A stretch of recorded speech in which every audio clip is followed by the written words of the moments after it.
રાજકોટમાં જમીન મામલે વધુ એક ઘાતકી હત્યાના સમાચાર સામે આવતા પંથકમાં રેરાટી મચી છે। ગોંડલમાં જમીનમાં ભાગના મામલામાં બે ભાઈઓ વચ્ચેનો જમીનને લઈ વિવાદ એટલો બધો વધ્યો કે સંબંધો ભૂલી ભાઈએ હત્યારાના ઘા ઝીકી ભાઈની હત્યા કરી નાખી છે। ગોંડલ ફરી એક વખત ચર્ચાને ચકડોળે ચડ્યું છે। ગોંડલનો જાડેજા વિવાદ હજુ શમ્યો નથી તે જમીન વિવાદમાં એક શખ્સની હત્યા થયાનું સામે આવ્યું છે।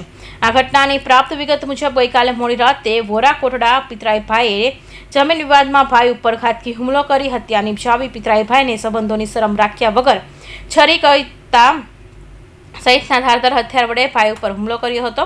આ શખ્સની હત્યા મામલે અજય સાકરિયા સહિત 5 લોકોની અટકાયત કરી હોવાની પોલીસમાં ફરિયાદ નોંધવામાં આવી।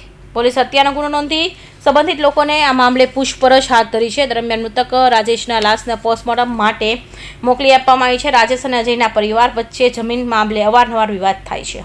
જમીનમાં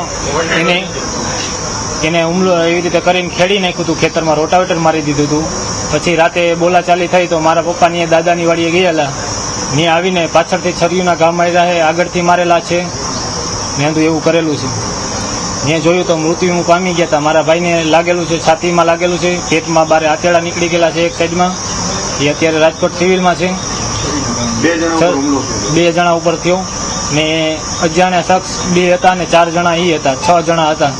એ નાના ભાઈ જે સાથે હતો એને કીધું।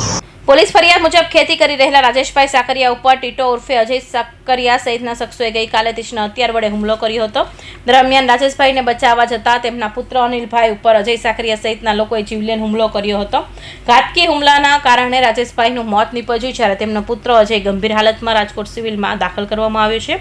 કૌશિક પટેલનો report, Hind TV news, Surat.